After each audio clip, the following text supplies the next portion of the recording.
What I'm here today to talk about is something new that we just did at FanDuel TV. Implementing a cloud replay and record system for hybrid horse racing productions.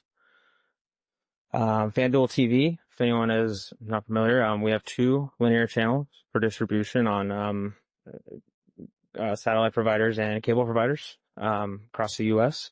Have over 200 plus tracks worldwide, and we do almost 200 races, roughly around there, a day on our channel.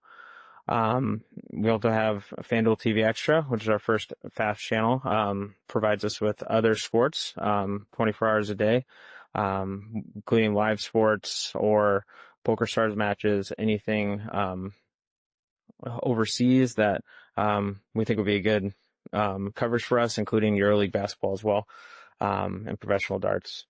FanDuel TV Plus is an OTT app that we use, that we have, and that one has our linear channels on it, primarily FanDuel TV and FanDuel Racing, but also Extra as well. That's on, major OTT providers, Roku, Apple TV, Fire Stick. So here's an example of kind of how we do our day-to-day horse racing, production. We have, multiple talent. They provide their, expert insight on, what horses they believe will be favored to win, or any sleeper picks that they have for the day to help engage with our customer base and bettors. And then we also have our Up and Adam show. This is our first show where we've actually went away from horse racing. When we used to be TVG, and then we were merged with FanDuel and brought in Kay Adams to do the Up and Adam show. So she gets quite a bit of talent, current talent, former talent from the NFL, whether it's coaches, players, and gets their analysis, sometimes with a betting edge as well. So, right here's an example. We have Gronk on. He's usually a recurring guest. And yeah, that airs daily, on weekdays for us on FanDuel TV and on YouTube. We also have another show, Run It Back for NBA action. So, we have, four talent, Michelle Beadle, and then, we have, three other players from the NBA also on the show. DeMarcus Cousins, and then, Chandler Parsons and, Lou Williams as well. Those are our talent for that. And it's a very highly watched show. It's probably our most watched show on, YouTube right now. Here's an example of what we have on our FanDuel TV Extra channel. Here, this is one of our premier events, darts. We have a lot of traffic on darts. We have a lot of people that watch this, very entertaining. We like to feature a lot of data on our streams, including this one. This one here is actually live odds that a user could use, and, as kind of a second screen, a watch and wager, for us. So if a user wants to go bet on one of these darts players, they can go in and check our Sportsbook app. And on the Sportsbook app, the odds will be in sync, along with the stream. And then you can also see live lines on the bottom. So this gives the experience of, say, we may have someone checking lines for the NFL for that day, or NBA games, MLB games, whatever, major sports that, we have a lot of traffic on as well. We had a problem state at FanDuel TV. We had a legacy replay system. It was beginning to fail. We were incurring outages on air. And it also kind of lacked current generation features. So we went and we did a little research on some of the providers that we could get that could do both replay and record, since we had to, replace those systems. We had a lot of challenges, in all day production, usually about 600 hours a year. We need to record 70,000, plus races a year, while also supporting 160 Run It Back episodes and 200 Up and Adam episodes a year. All these shows require content, interviews, including live races as well. So we needed to cover up each aspect of that and be able to clip those things in real time. Kind of going a little bit more over our daily production. So we have a global signal acquisition. Horse racing is a global sport, so we have, constant, content coming in 24 hours a day. So we'll need to be able to acquire that signal, record it, convert it as well for air. So these come in different standards. We're going to have PAL standards coming in from Europe and Australia, and then also Japan, and then we have NTSC coming in from the usual states races. Also with FanDuel, we're a very cloud first company. So this was our first opportunity to start to shift ourselves to the cloud. So following a strategic migration to a cloud first production to achieve improve scalability and reliability. We also want to reduce our carbon footprint, so we want to reduce our on-premise infrastructure, and then have an enhanced flexibility for global productions. We were able to cost optimize through efficient cloud services, using as we need to, tiering our storage as we need to, so we don't need to purchase as much on-prem storage as well. And then we're also able to keep innovating our standards. The solution that we actually went to is Evertz Dreamcatcher, we implemented a cloud-based replay system with them, and record system. It allowed us for centralized cloud processing, scaling our recording capabilities up from where we were able to on-prem, and also provide us with a real-time replay functionality. We had a challenge where we were 18 seconds delayed to do a real-time replay. So our instant replay truly went instant when we made this change. And then we had to make sure that it would seamlessly integrate with what we currently have for our workflows, and Dreamcatcher was the solution that helped us out with those. Here's a high-level architecture of our problem statement and our solution with this Dreamcatcher system. So we still had to maintain a hybrid architecture. This is our first move to the cloud. So we had to really think about protocols we were going to use, where we're going to store the storage, how our editors are going to get to these files as well. So just kind of left to right, we take a feed from racetracks, usually switch on site. Those will either come to us satellite uplink, or through an internet connection. We will then take those feeds on-prem, convert them as we need to, put them into a router, and then into an encoder to ship them back out of our studio using Direct Connect. Once in the AWS network, we're able to then send signals to capture nodes. These capture nodes provide us with the 12-hour or 24-hour record train, which gives us basically 12 to 24 hours of DVR on all our streams. So if we miss something and we need to go back and clip it, we're able to do so. Our playback nodes then will take those records, and we will then send them back on premise. While also recording these feeds, our growing files will use FSX, and then our clipped files will land in S3. This design created a bridge between our traditional broadcast facility and a newer cloud-based production. We ran into some challenges, fairly new workflow for broadcast, moving things to cloud. So in that move from on-prem to cloud, we were having some issues with some signal standardization that our on-premise system was able to handle. So taking something in from, it could even be the US, but having the incorrect frame rate. So we were having to deal with a lot of standards issues as well. We may get a feed from, say, an iPhone even, and those have also had issues where we've had to convert it on-prem as well. And for cloud-based posts, so we can also bring in feed from the cloud. So to use those, we may get feeds from Europe, and we can convert those using a cloud-based converter. So those are things that we had to look into and build for as well. One issue that we had also, or challenge we had to overcome, was we had latency from our cloud system to on-prem system.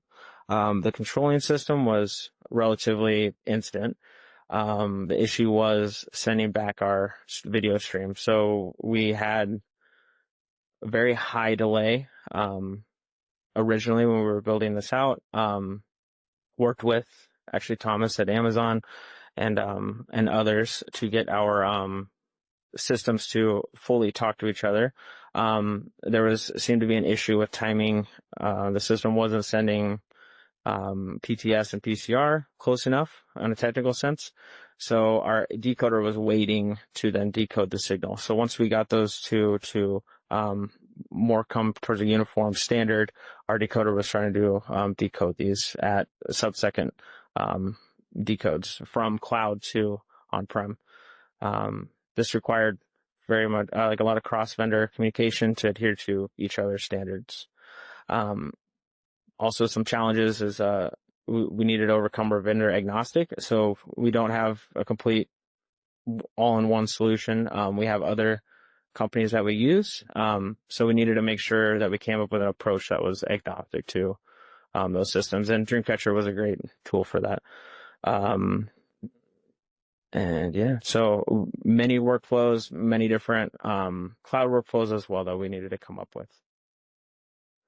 So the benefits for Dreamcatcher, we achieved an improved system reliability through reducing our hardware failure points and using cloud redundancy. So it helps with our disaster recovery as well. If we have an issue on-prem or a disaster or anything that happened on-prem, we'll at least have everything into the cloud. It increased our workflow efficiency. This provided us faster clipping, including clipping to social. Also allowed us to integrate more with our production tools. For our editors, they were able to edit off of files, off of the FSX. It also provided us a move from CapEx to OpEx, which aligns with FanDuel's core model.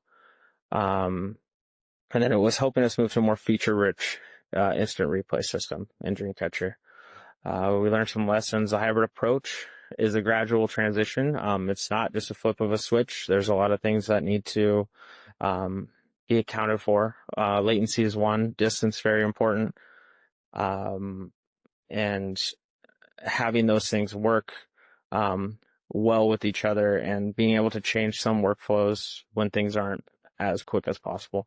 Standard signalization is very important. It is very important to make sure that you're choosing the exact same standard, especially for this solution. The Dreamcatcher solution is looking for a certain frame rate, certain resolution. So to make sure that you're ingressing those at either that standard or being able to convert it on the fly. Our storage strategy, it impacts our operational efficiency very much.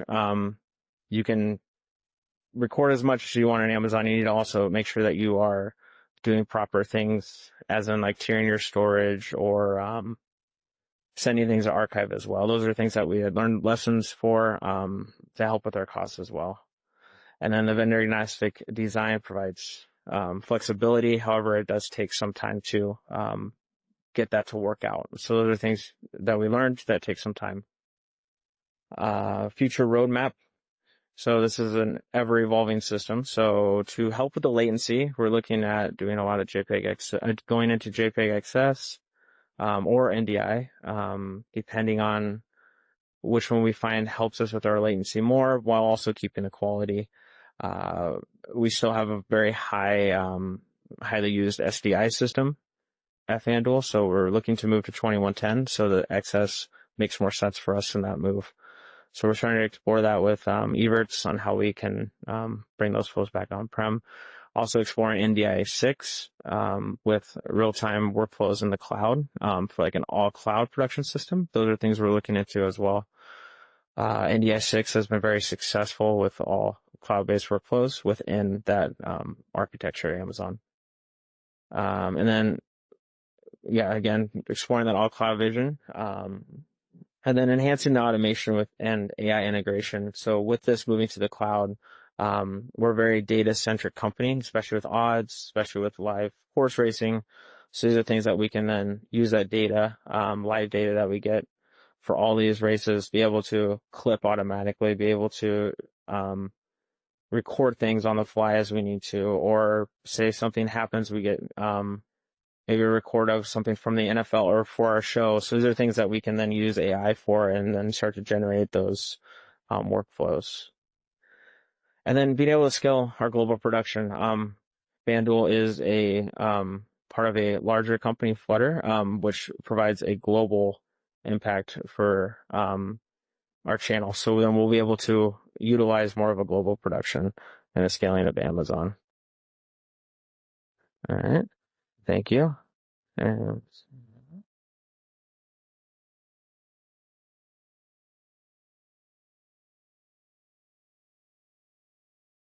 Thanks. So we're going to have our presenters first give their presentations, and then at the end we'll have some time for questions. I will note there are QR codes on the wall. You might have to zoom your phone all the way in to get them, but you'll have to believe me that it works, and that'll give access to the application, which will allow you to type in questions to our presenters today. So our second presenter is ErinRose Widner. She's all right. We've got like a whole fan base out there.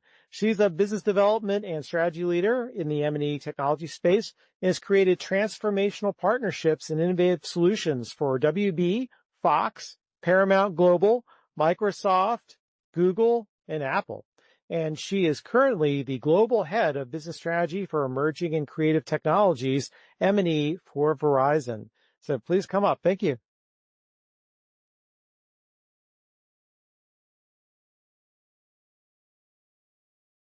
I paid a lot of money for that cheer. Thanks so much for having me here today.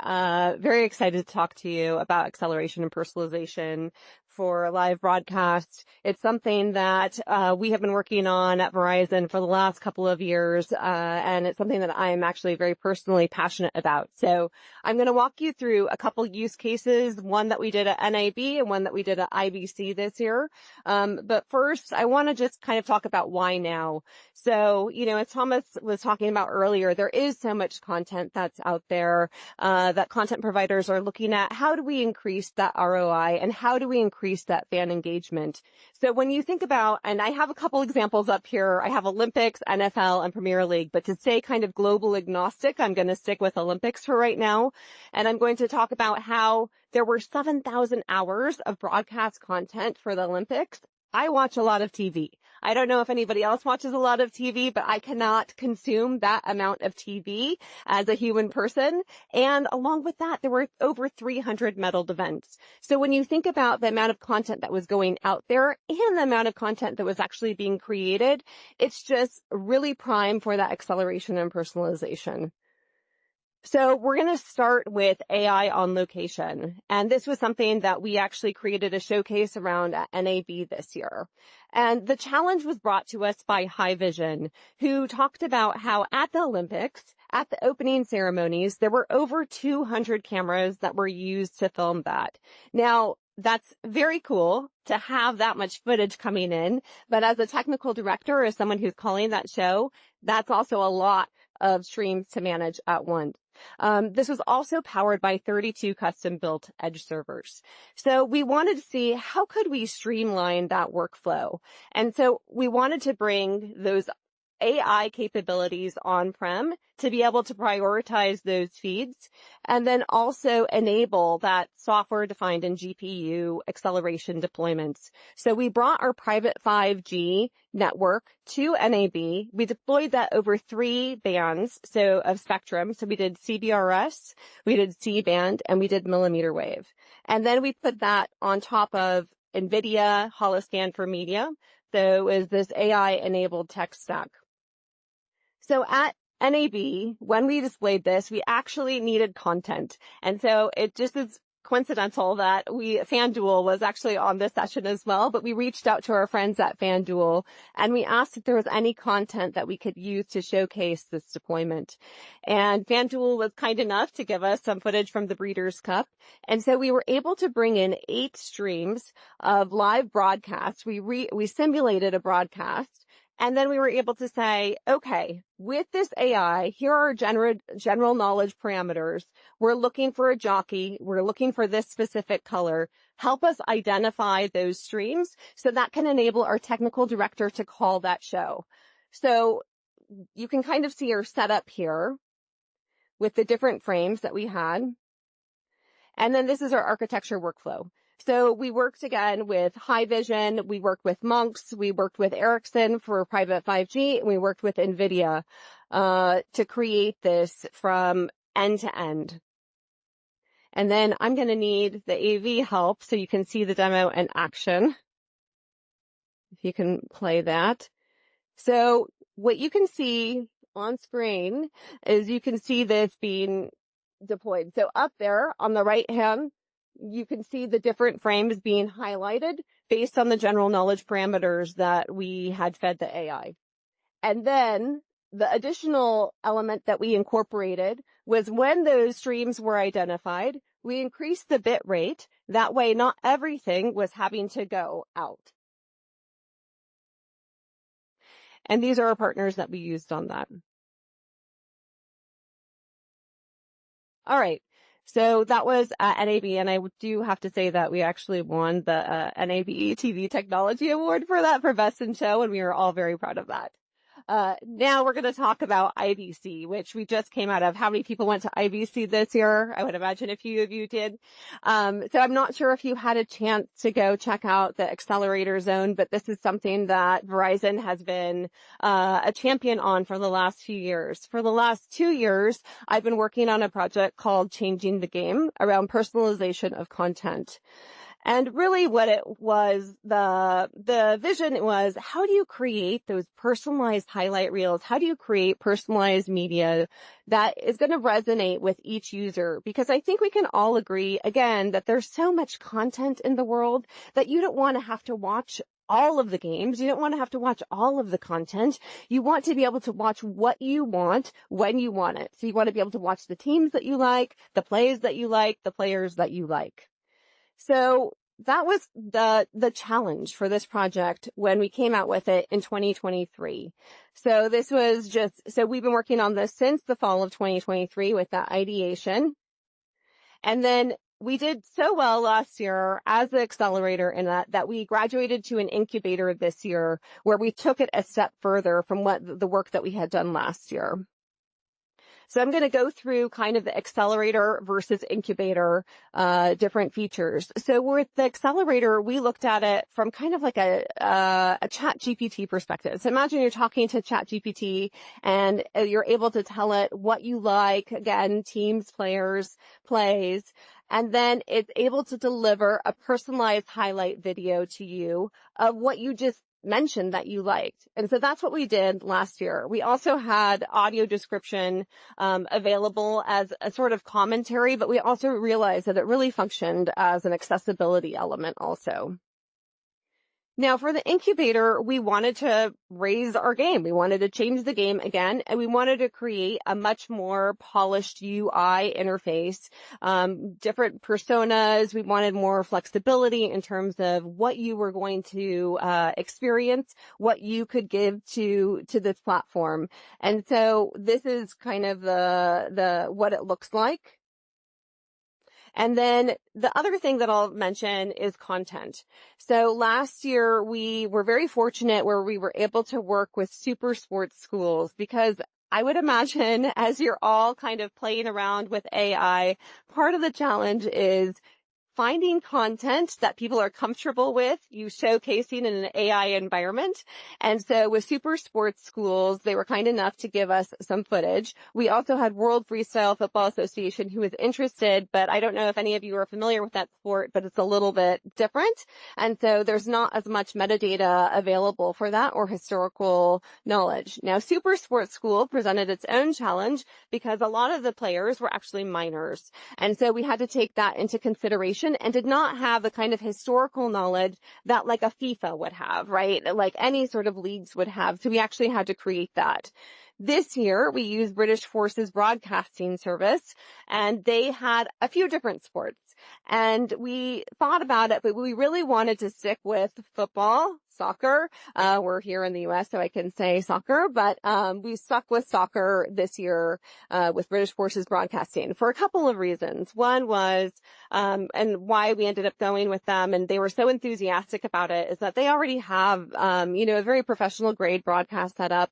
We also were very excited about the idea that we were going to be able to film some of our own content, and also just work with them very closely on this. This was our architecture for the accelerator. We had a few different partners for the accelerator versus the incubator. For the accelerator and the incubator, both or all three of Verizon Business, Xanser Media, and AMD worked on this together. We also had Magnify involved last year.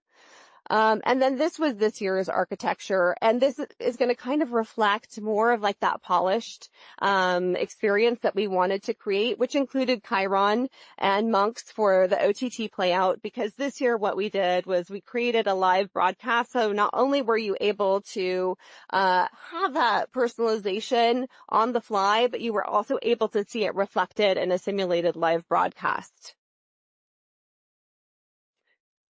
Now, the other thing from this year that was a little bit different, and I think we can all agree that technology is moving incredibly fast. And it's even last year, for that first year, we had a couple iterations of OpenAI, which really changed the way that we were working. This year, we realized that we were able to leverage AMD in a way that we hadn't been able to previously, where the costs were reduced and it was a much more efficient experience. We also looked at ethics, of course. This is like top of mind for all of us in terms of that AI component, and just making sure, again, that we are being compliant and having like our own guidebook of what we wanted to follow that made sense.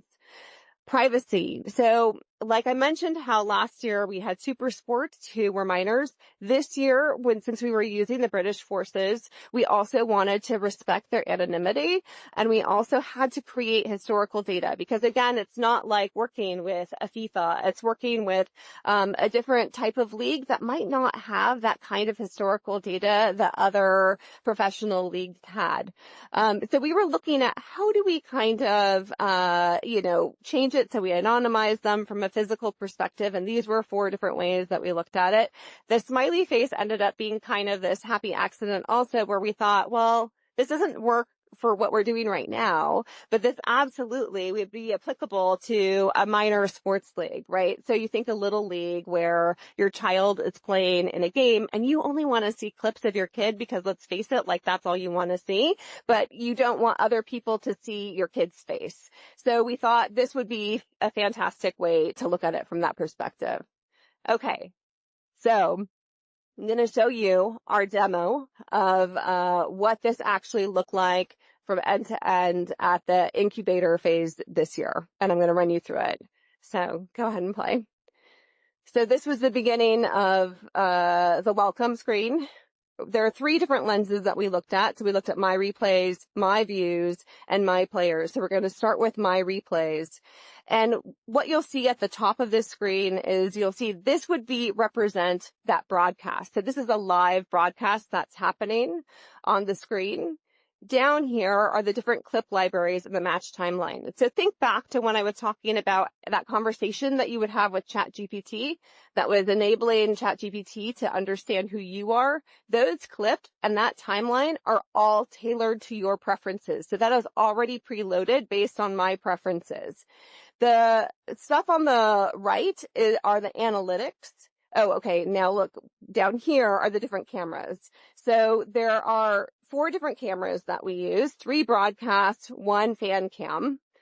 And so you can toggle between all of those for your perspective.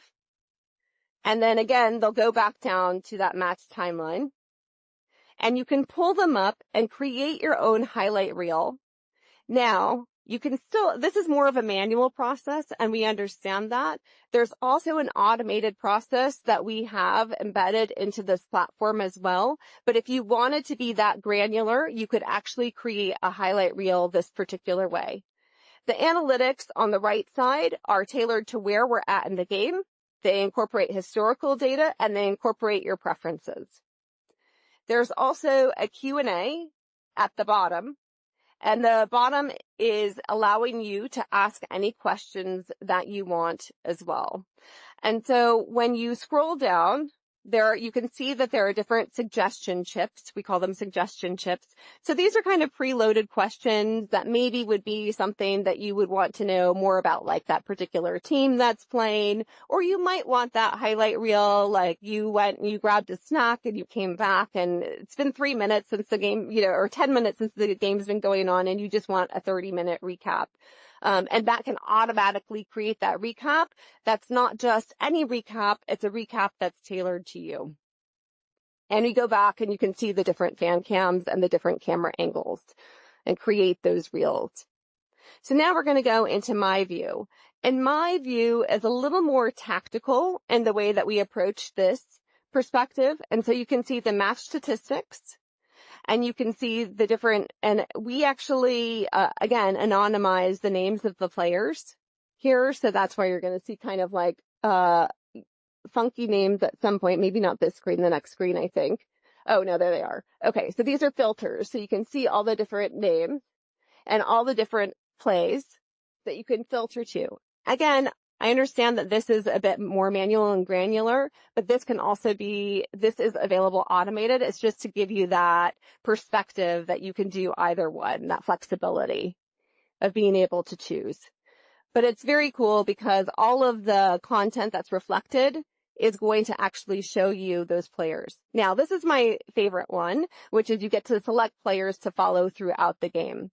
So let's pretend that you are in a stadium that has a ton of cameras, has close-ups on every player.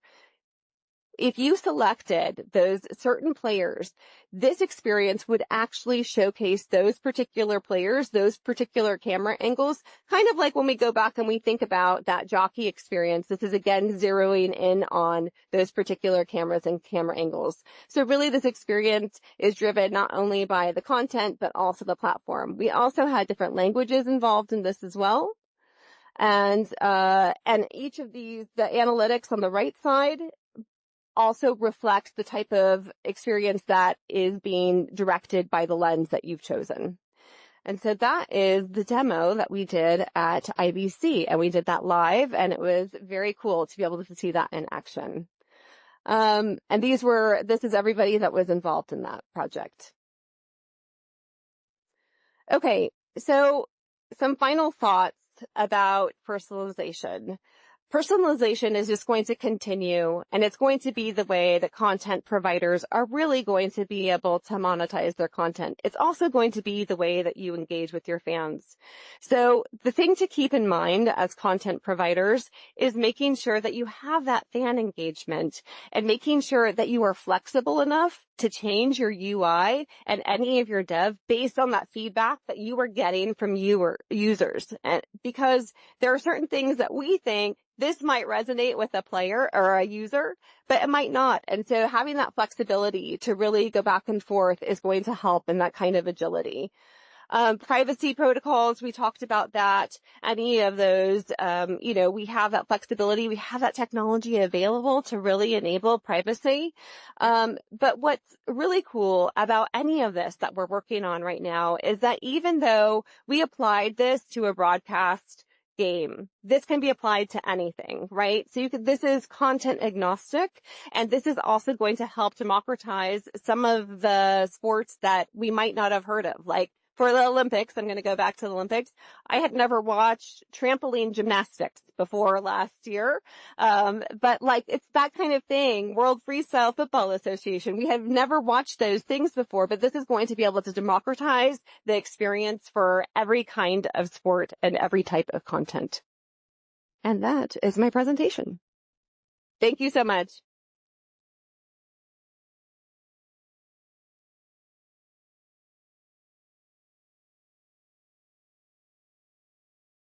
Okay, actually, if I can invite both of our presenters to come up and sit on the stage for a second, we do have some time for questions. Again, there are QR codes on the wall there. There's one over there. If we run out of questions via the QR code, we might do it the old-fashioned way as well. First, excellent. And thank you so much for your great presentations. We really appreciate this view into your businesses and what you've been doing in this area. So first question for Jeremy.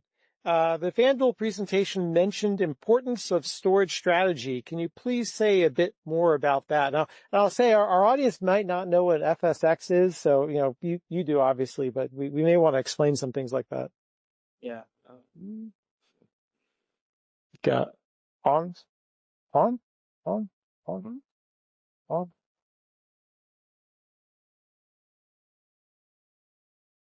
Is it working?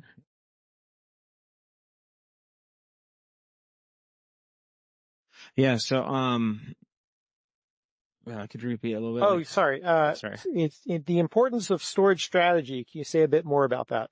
Yeah. So yeah, the importance of storage strategy, more of like a cost management perspective. So there's different types of storage in Amazon. One that we were looking at to do, live actual growing file, edits, of our editors would be FSX. Be similar to an on-prem, NAS or SAN, that you could use. It would mount as a normal drive and look as if like it's a normal file server within your network. Those are the things that we had looked for there. S3, object-based storage, different than a file-based storage system. So everything is an object. It doesn't support a growing file. But with S3, it has an infinite amount of storage. And we're able to tier it. We're able to push it down into different storage tiers. So if you think of it as even an on-prem storage system, a hot, a warm, a cold. So we're able to then do that hot, a warm, and a cold with S3. So we're able to clip and put files, certain interviews, clips, track feeds, whatever we need to, have them for a certain amount of time and archive them. So those are the different kind of storage strategies that we're employing. Some of it is cost-based and some of it is also usage-based as well. Okay, great. Next question. In the third lens of the demo, would enough cameras and AI follow the creation of a virtual POV to follow a specific player? So I think it's a question for you, ErinRose. Yeah, I mean, I think that's the thing that's exciting about this is that it absolutely would be able to follow whatever perspective, whatever cameras are available, whatever streams are available, it would absolutely be able to follow that perspective.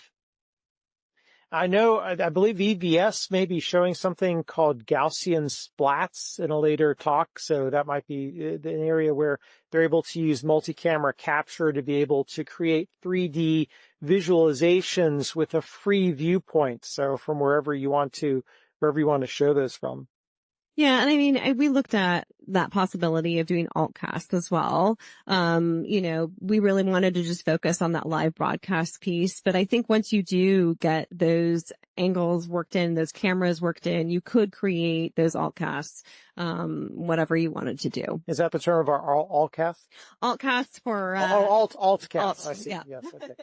Yeah. And I know that the Super Bowl, I want to say it was like 3-4 years ago, Intel was showing free viewpoint replays, but I saw the servers that they brought into the stadium. They took up like a whole room. It was like jet engines. And I think it took them like several minutes to be able to process the 2D cameras to be able to create the 3D representations.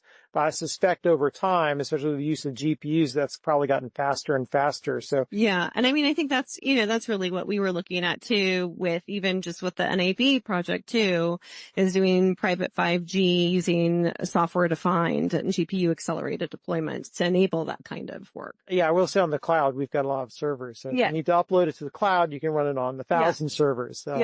Without having to find a room in the stadium to stick them all in. Yeah. Jeremy, does FanDuel TV still deal with PAL and NTSC feed sources? Yes, we do every day. It depends on where it's coming from, depends on the provider. But for the most part, yeah, we do, tend to deal with PAL and NTSC standards. We do have to do some standards conversion, whether that's cloud-based, or, on-prem as well. 60,000 divided by 1,001. Yes, it is still with us, folks. Not going away. Question for ErinRose of Verizon. Are the privacy settings during the broadcast somehow stored in the archive when the material is used weeks or months later? And what's your concept there? Can you repeat the So question? this is, what are the privacy settings used during the broadcast, or they're stored in the archive when the material is used later? Yeah. Okay. So I think, yes. So last year when we did it, I will talk about, we looked at it from a session-based perspective, in terms of that user and those privacy settings. And so we really were conscientious of how we were going to store data and how we were not going to store data. And so that's why we did session-based. But it really is one of these things where you have to think about, what is that long-term, commercial deployment with it and how you would use that, because you want that platform to actually understand who you are, and you don't want to have to set it up every time either. But when we did this on the floor, at IBC, we absolutely kept it session-based, so it would forget. Okay, very good. This question is for Jeremy. Can you talk about the shift from CapEx to OpEx model in storage and how your chief financial officials reacted? Was it a hard sell? So something that wasn't in that conversation before, but I do know that FanDuel's very cloud based. So we're very rare in LA where we have a facility with an equipment room. So the shift to cloud more aligns with their core beliefs. Also as a whole, we do want to reduce our carbon footprint. So that's one thing that we can do to help. But yeah, that's, it tends to align more with our financial strategies, usually shifting to an OpEx budget. That's all I really have for that. And I don't have full depth answer for that. Right. I'm specifically not going to give anyone financial advice. Thank you. Okay. So, let's see if we have any more coming in. For ErinRose, I think we got time for one last question. How do you see the personalization delivered to third